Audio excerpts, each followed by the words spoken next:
80% de todas as informações recebidas pelo nosso cérebro chegam por meio dos olhos. Dos 5 sentidos, a visão é o que domina a nossa vida. O olho é uma estrutura complexa e precisa de cuidados para que funcione de maneira adequada.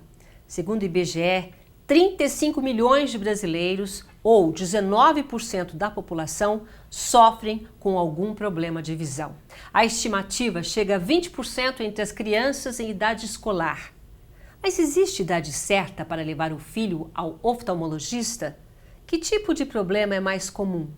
Para tirar essas dúvidas e falar sobre outras questões ligadas à visão na infância e adolescência, o Opinião Livre recebe a oftalmopediatra doutora Rosana Cunha. Bem-vinda e obrigada pela sua presença aqui. Eu que agradeço, Silvia.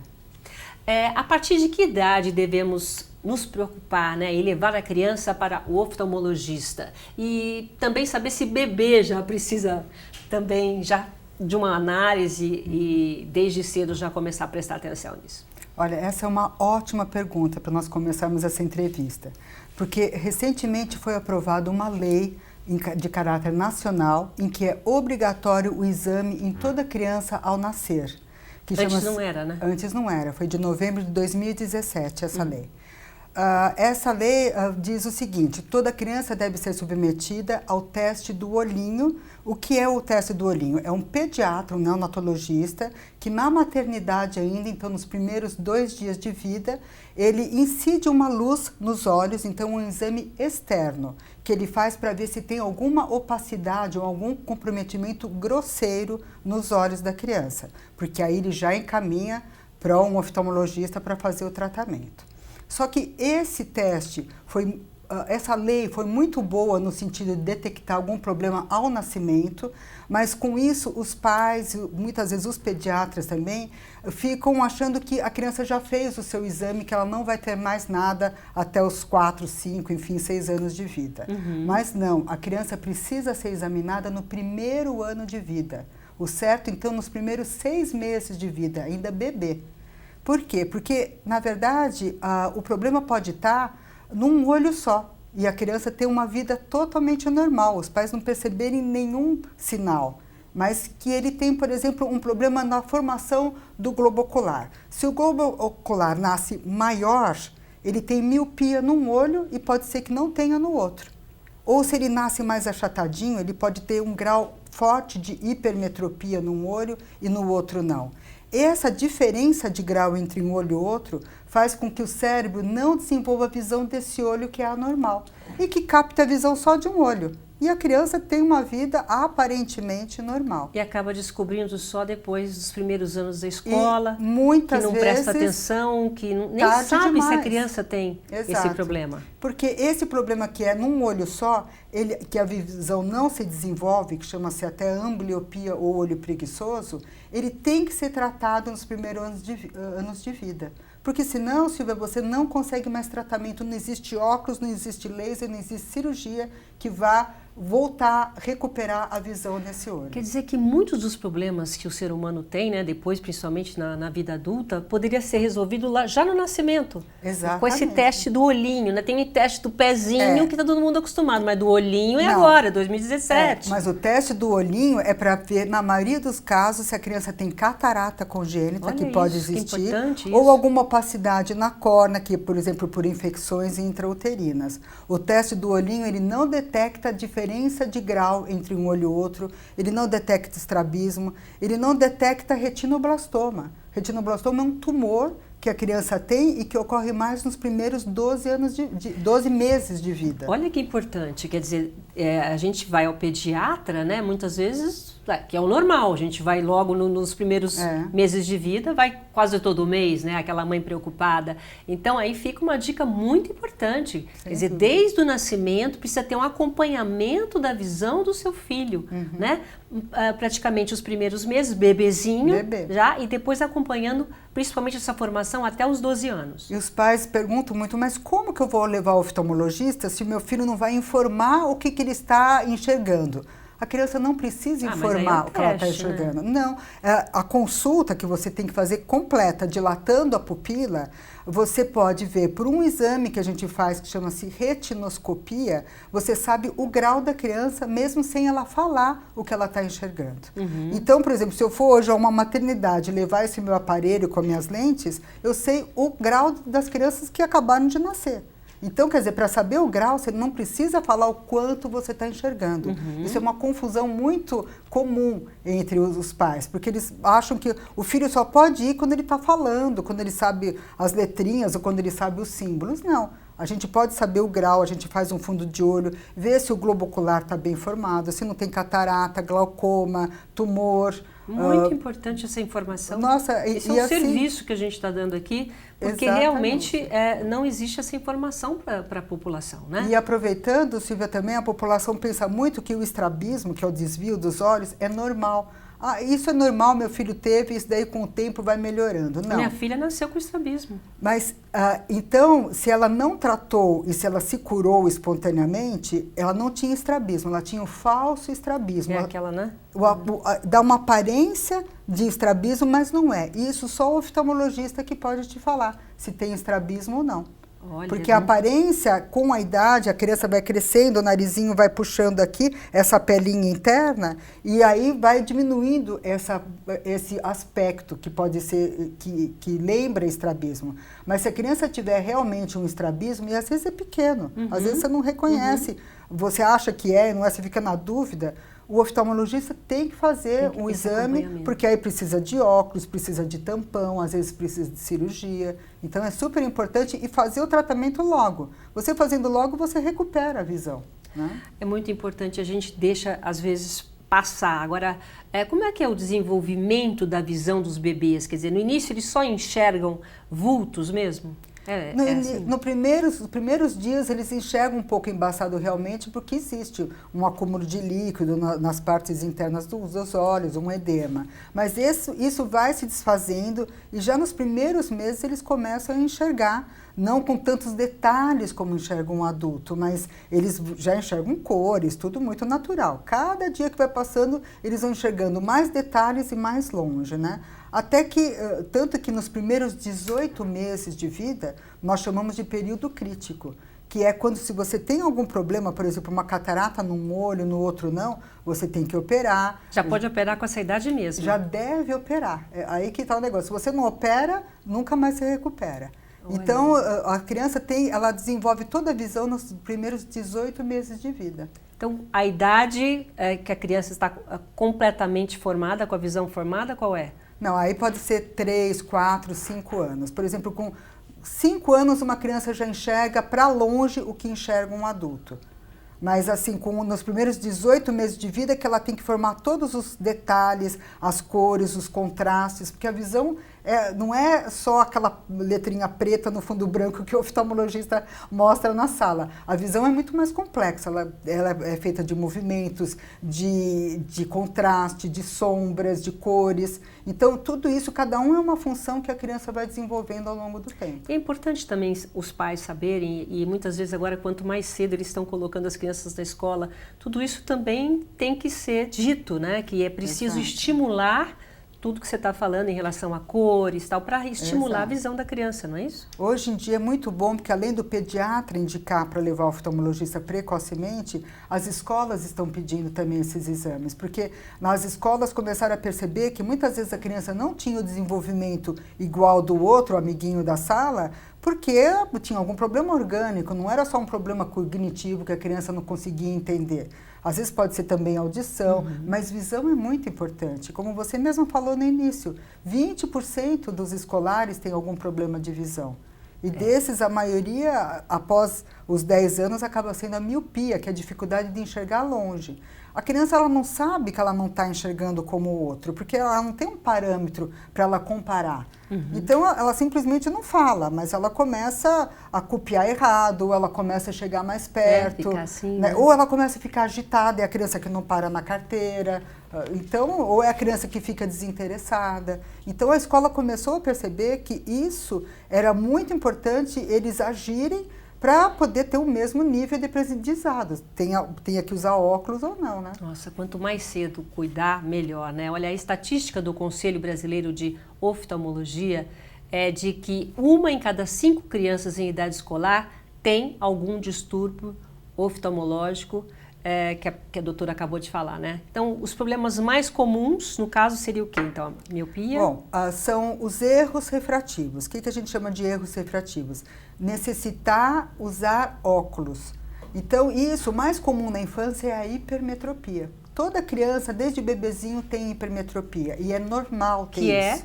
A hipermetropia atrapalha tanto para perto quanto para longe. Tá? Só que a partir de um determinado grau, por exemplo, uma criança de 3 anos, se ela tiver 4 graus de hipermetropia, não é normal. Aí você tem que dar os óculos. Porque senão ela vai ficar forçando e ela pode gerar estrabismo, que é o desvio. Então hoje, você examinando essas crianças cedo, você pode até prevenir de aparecer o desvio, o estrabismo, se você receita o óculos precocemente. Então, muitas vezes os pais tinham medo, não vou levar no oftalmologista porque ele vai dar um óculos para o meu filho. Mas, pelo contrário, você está fazendo um tratamento porque ele daí, no futuro ele não vai ter essa doença. Então, o mais comum é a hipermetropia na infância, depois o astigmatismo. O astigmatismo não é que ele dá um borrão, ele atrapalha para detalhes. Então, a pessoa que tem astigmatismo, ele dá uma sombrinha que às vezes até duplica a imagem. Ou às vezes ele borra uma parte e não borra a outra. Fica uma imagenzinha também. A professora escreve um 8, por exemplo, na lousa, borra uma parte, a criança copia 6. Então, olha a loucura que é no aprendizado, se a criança não está com os óculos corretos. Porque ela vai fazer um H, pode ser um M para ela. E ela está vendo como se fosse um M. Então, o astigmatismo é muito importante a criança usar os óculos. E depois agora cada vez mais cedo a miopia, depois dos 8, 9, 10 anos, miopia passa a ser o mais comum, que é uma dificuldade para longe. Agora, como que a gente identifica realmente? É observando se a criança precisa ou não de óculos? Uma pergunta ótima essa, Silvia, porque, na verdade, você não deve esperar o seu filho ter o problema, ou ele vir te falar que ele não está enxergando. Tem que prestar atenção nos sinais de alerta, São os sinais. A criança chega perto da lousa ou da televisão, aproxima-se muito para ver as coisas. A criança que lacrimeja com muita frequência, porque o lacrimejar é um esforço que você está fazendo, muitas vezes. Às vezes pode ser uma alergia, mas criança que coça, que tem fotossensibilidade, sensibilidade à luz. A criança que tem dor de cabeça, ou a criança dor de cabeça é um bom indício, Dor de cabeça é muito importante. Se bem que os pequenininhos não têm dor de cabeça ou não informam, não sabem o que é. Mas eu sempre falo para os pais, e isso é um conselho também da Sociedade Brasileira de Oftalmologia Pediátrica, você não deve esperar o seu filho se queixar. Seu filho tem que ser levado no primeiro ano de vida, depois aos 3 anos, depois aos 5 anos. Tenha sintomas, sinais ou não. E se essa criança, no caso, não tiver esse acompanhamento, né? Porque isso é uma informação importante que a gente falou que é recente, né? Essa preocupação e esse olhar da oftalmologia para a criança. Mas se deixou passar, realmente prestar atenção nos alertas e nos sinais, né? Que a criança está dando, tanto em casa quanto na escola. Exato. E a miopia vem aumentando a cada ano e no mundo. É uma loucura agora. Hoje o mundo está ficando míope. Os asiáticos, principalmente na Ásia Oriental, os orientais, eles estão muito preocupados porque a miopia aumentou de uma maneira galopante. Esse é um assunto que a gente vai falar, né? O porquê que está aumentando logo depois do nosso intervalo comercial, tá bom? Um instante só, até já.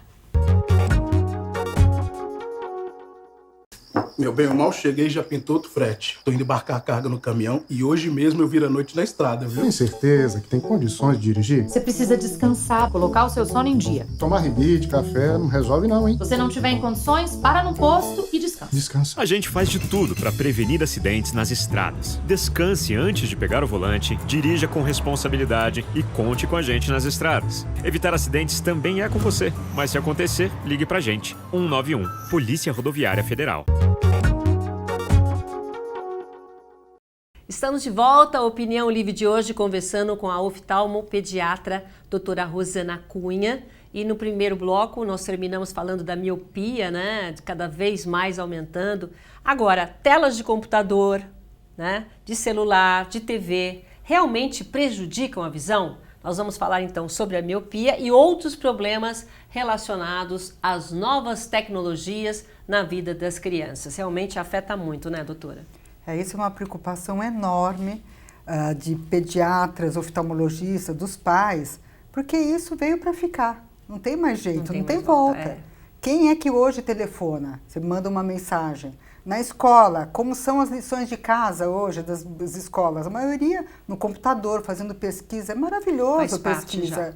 E como você adquire essa informação rápida. Então, isso faz com que você vai ficando cada vez mais envolvido, mais envolvido. Então, quando você começa a ler, a olhar no computador, um link vai atraindo outro, que vai atraindo. De repente, você vê, já passaram 2, 3 horas, você não percebeu e você está lá. Quanto mais atenção, menos você pisca. Então, primeiro problema, o olho vai ressecando, o olho seco. Muito comum isso em adulto, em crianças, porque você pisca menos quanto maior o seu nível de atenção. Segundo problema, você não dá descanso mais para os seus olhos. Então, na verdade, por exemplo, quando a gente falava ao telefone, você pegava o telefone e você falava alô, você obrigatoriamente se olhava para longe, você descansava. Então, a pupila, que é esse redondinho, essa perfuração que nós temos no meio da íris, ela contrai e dilata, contrai e dilata. Quando a gente está olhando para perto, lendo, ou fazendo bordados, ou fazendo qualquer coisa com detalhe, não é o celular, o computador que está te fazendo mal, mas o computador, ele te prende muito. Então, você fica olhando para perto com a pupila contraída durante horas. E você não para e olha, por exemplo, pela janela, olha ao longe. Aquela alongada Aquela no olho, alongada, né? Que você, por exemplo, lia um livro de Machado de Assis, José de Alencar. Aquilo era, depois de meia hora, você já dava um tempo, né? Você já ia, sei lá, dar uma descansada, falar o telefone. Mas hoje aquilo vai te prendendo, que é uma loucura. E né? se não é o computador, é o celular, né? Exatamente. Porque está tudo no celular. E aí, nas suas horas de lazer, o que você faz? Você vai ver um filme, você vai ler a legenda. Porque... Então, imagina que esse excesso de atividade para perto está gerando muita miopia, associado ao problema de luminosidade. Porque você fica, eu até brinco com os pais, os adolescentes, as crianças, ficam na caverna, que é o quarto. Isso, né? Isso. E na luz... Apago a luz, fico debaixo do edredom ali para não dormir. Pouca luminosidade. Então, a falta de brincar fora, de esporte, de tomar a luz mesmo, de tomar o sol, isso também já está provado que tem aumentado demais a miopia. A loucura é tanta, Silvia, que na Ásia Oriental, nos países como Taiwan, China, Japão, a miopia já está chegando na casa de 95% dos jovens. Sabe o que é 95%? Todos. Praticamente todos. Praticamente todos. Então, isso fez com que eles começassem a pesquisar o que está acontecendo. Eles começaram a perceber que nos centros urbanos era maior do que no campo. Eles começaram a perceber que quanto maior o nível cultural, quanto maior a taxa de alfabetização, mais incidia a miopia. Começaram a perceber que crianças que ficavam mais tempo em casa, que não brincavam, também aumentava a miopia. Enfim, eles começaram a fazer vários estudos. E porque, mesmo para cá, por exemplo, no Brasil nós não temos estatísticas, mas nos Estados Unidos eles já sabem que já está perto dos 40% também. E eles comparam muito assim, centros urbanos com centros rurais. Por exemplo, na África. Na África, a incidência de miopia é de 5% na África negra. 5%? Porque, no caso, eles usam um pouco a tela do computador? Porque eu acho que são mais, assim, ambientes mais no campo, mais rurais, menor índice de alfabetização, menos acesso, né? Isso na África negra, quer dizer, então países mais onde tem menor índice de alfabetização. Então, isso é uma loucura. Eles contemplam muito mais, né? Exatamente. As distâncias são maiores. E acho que ficam também mais com a luz, né? Então, a luz é muito importante também para o crescimento do olho. Olha só como que é a miopia. A miopia é o globo ocular que cresceu demais. Não cresceu nos níveis normais como seria com a parte assim, de músculos, de ossos. Ela está crescendo assustadoramente mais. O problema é que cada 1 milímetro que cresce o seu olho são 3 graus de miopia que você ganha. Uau. Então você não pode deixar crescer. E o que faz o globo ocular crescer? Excesso de atividade para perto, aliado também à falta de luminosidade. tudo, né, que tem hoje em dia para o jovem. Mas Por que então, ele quer? nós estamos falando de uma época muito atual que, assim, já virou a babá, né? Então, crianças mesmo, bem pequenas, já têm o seu celular para ver um filminho, para ter um joguinho. Eles fazem assim com o os dedinho, jogos, né? Eles nem piscam, eles ficam lá, como você falou, nem pisca. Como controlar isso, doutora? Porque é difícil. É o meio deles, as crianças já nasceram digitais, então assim, você tem que forçar a criança para ela poder brincar fora. Olha, eu acho que a palavra é esporte, incentivar o esporte é o ar livre, né? Não adianta também você ficar dentro de um ambiente fechado, só na academia, e às vezes eu vejo pessoas andando na esteira com o iPad aqui lendo, também aí não adianta, mas é vida ao ar livre, voltar a brincar, esporte, saber, eu acho que regularizar esses períodos. Isso que eu ia falar, os pais têm que restringir o uso? Eu acho tipo, que sem dar dúvida, horário mesmo? Sem dúvida. Hoje a Academia de Pediatria brasileira e americana já orientam os pais a restringir tanto tempo no computador, no iPad e colocar para fora para brincar. E se está chovendo, algum problema, criatividade, brincar com blocos, ir na casa do amiguinho e não ficar lá no joguinho, no vídeo. Tem um horário realmente. Tem um horário, né? É uma vida normal, né? Agora, a gente que trabalha, né? Ou mesmo o jovem que está estudando por um cursinho, que ele é obrigado a ficar nos livros, na pesquisa e também no computador, às vezes 12 horas. O que você aconselha? Para de quanto em quanto tempo? Qual é o máximo que a gente pode ficar antes de um descanso? Bom, esse jovem que está no cursinho, eu sempre falo que aí com certeza o grau dele de miopia vai aumentar, isso eles já estão acostumados.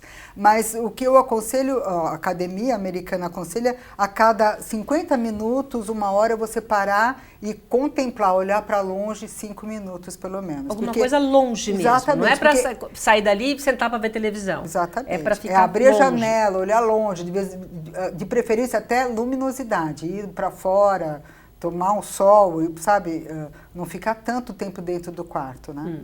Principalmente isso, né? Principalmente Agora, isso. Um estudo sobre as alterações oculares em crianças e adolescentes com síndrome de Down, você também se interessou, né? E existe aí um interesse maior por essa área. Por quê? Bom, essa foi minha tese quando eu estava fazendo meu mestrado, que eu comecei a perceber que as crianças com síndrome de Down, elas poderiam ter um incentivo maior no desenvolvimento delas, cognitivo, delas terem mais facilidade de aprender. Eu comecei a me questionar se a visão não estava atrapalhando.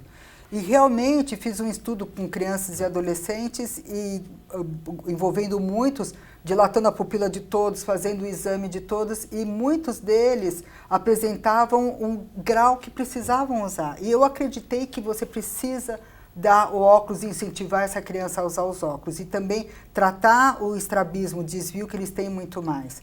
E eles usando os óculos, eles conseguem ter um maior nível de atenção. A visão é tudo, né, Silvia? Você se comunica com o mundo pela visão. Então, melhora até a atividade motora deles. E prestar atenção e conseguir ler, não pular tantas linhas, né? Isso tudo foi muito importante. O tratamento da síndrome de Down, mesmo da criança com deficiência intelectual, tem que ser igual ao tratamento que você dá a uma criança que tem um nível bom intelectual. Em relação, você está falando aos olhos? Em relação aos olhos, porque que é a minha parte. Porque, na verdade, ele já tem muitas pedras no caminho, né? Se você tem ainda o problema da visão, é um muro que você tem no seu caminho. É muito difícil você desenvolver, mesmo com fisioterapeuta, terapeuta ocupacional, fonoaudióloga, se você tem um problema na visão, né? Então isso é muito importante. Porque tem uma estatística aí, né? Até 50% tem dificuldade de chegar longe, 20% dificuldade de enxergar perto e 3% nascem com catarata. Por que acontece isso com os portadores da síndrome de Down? Porque eles têm mais problemas de visão? Eles têm mais problemas de visão porque, primeiro, eles têm hipotonia, que é um problema na musculatura, então eles têm mais estrabismo, e eles têm algum problema na fabricação, na síntese do colágeno. Por isso que eles têm mais catarata, têm mais ceratocone, que é uma outra doença que deforma a córnea. que também levam a baixa visual muito importante. Esses que nascem com catarata, eles realmente não vão desenvolver a vida deles se eles não são operados precocemente. Eles têm que ser operados nos primeiros 6 meses de vida. Falar, essa operação tem que ser precoce? Porque Muito depois importante. não consegue mais fazer? Depois a criança começa com movimentos involuntários, que chama nistagmo. A criança com o olhinho começa a procurar uma fixação e não enxerga mesmo. Se você não tira aquele cristalino, que é a catarata, o cristalino, que é aquela lente que a gente tem atrás da pupila, que ela fica, é como se fosse uma lentilha, então ela fica opaca. Não entra luz, não estimula nada a visão. Então você tem que tirar a lente. Dependendo da idade, você não pode implantar uma lente nova, que chama lente intraocular. Isso só pode ser feito, esse implante, a partir dos 3 anos de vida. Se você opera, se é uma catarata que nasceu congênita, você tem que tirar a catarata e colocar um óculos, muitas vezes de 20 graus, para a criança. 20 graus? 20 graus, mas é a única maneira que você tem de estimular. Isso deve ajudar muito no desenvolvimento, né? Você acompanhou dentro da sua tese. O Exatamente. fato dessas crianças terem sido acompanhadas nessa parte dos olhos, não sei que tipo de pesquisa você fez, mas teve um desenvolvimento muito maior, no sentido até cognitivo? É assim, enorme. Dá gosto de ver hoje as crianças com síndrome de Down que foram tratadas, não só dos óculos, mas que fizeram uma estimulação global. Hoje eles trabalham. Sim. Eu tenho um paciente que trabalha numa drogaria, eu tenho um paciente que trabalha numa empresa. Na nossa clínica nós temos um indivíduo, ele era paciente, mas ele é um funcionário, né, agora nosso, que já trabalha conosco há 12 anos. Ele trabalha no arquivo e é responsável e estimula os outros também. Então, quer dizer, é uma qualidade de vida, você dá uma profissão também, graças ao que você foi estimulado, porque antigamente essas crianças ficavam em instituições, em casa, escondidinhas, totalmente separadas, e hoje, nossa, eles são amorosos, eles trazem uma alegria enorme para a família, e eles se desenvolvem, tem até filmes, eu tenho um que é produtor de cinema, sabe? Então é uma gracinha, eles gostam muito de dançar, de música,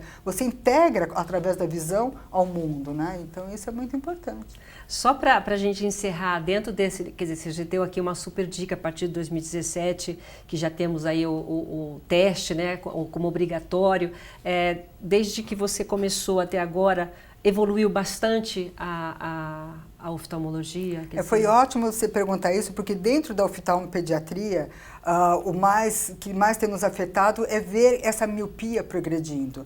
E os asiáticos, então, eles, através de uma pesquisa que aqui no Brasil nós estamos usando há uns 2, 3 anos, é um colírio que serve para não totalmente estancar, mas diminuir a progressão da miopia.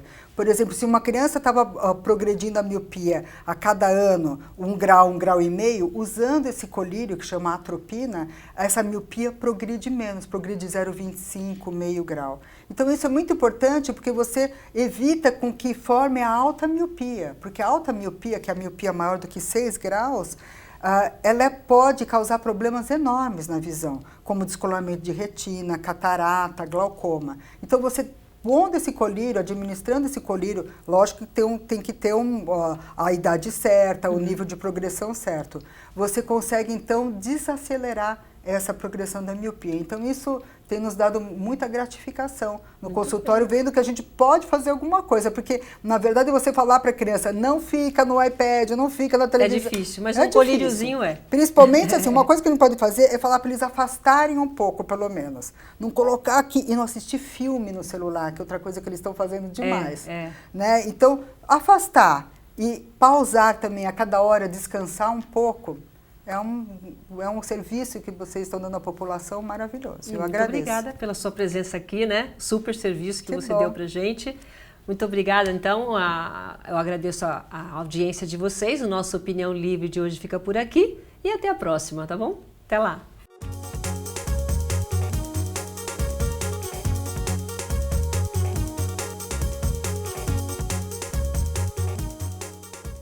Todo mundo deve ficar atento. Uma mancha na pele pode ser hanseníase. Se você tocar na mancha e não sentir nada, ou perceber diminuição da força nos braços, mãos e pés, é melhor procurar uma unidade de saúde. É muito importante identificar o mais rápido possível. A hanseníase tem cura. O tratamento é gratuito e logo que ele começa, a doença deixa de ser transmissível. Hanseníase.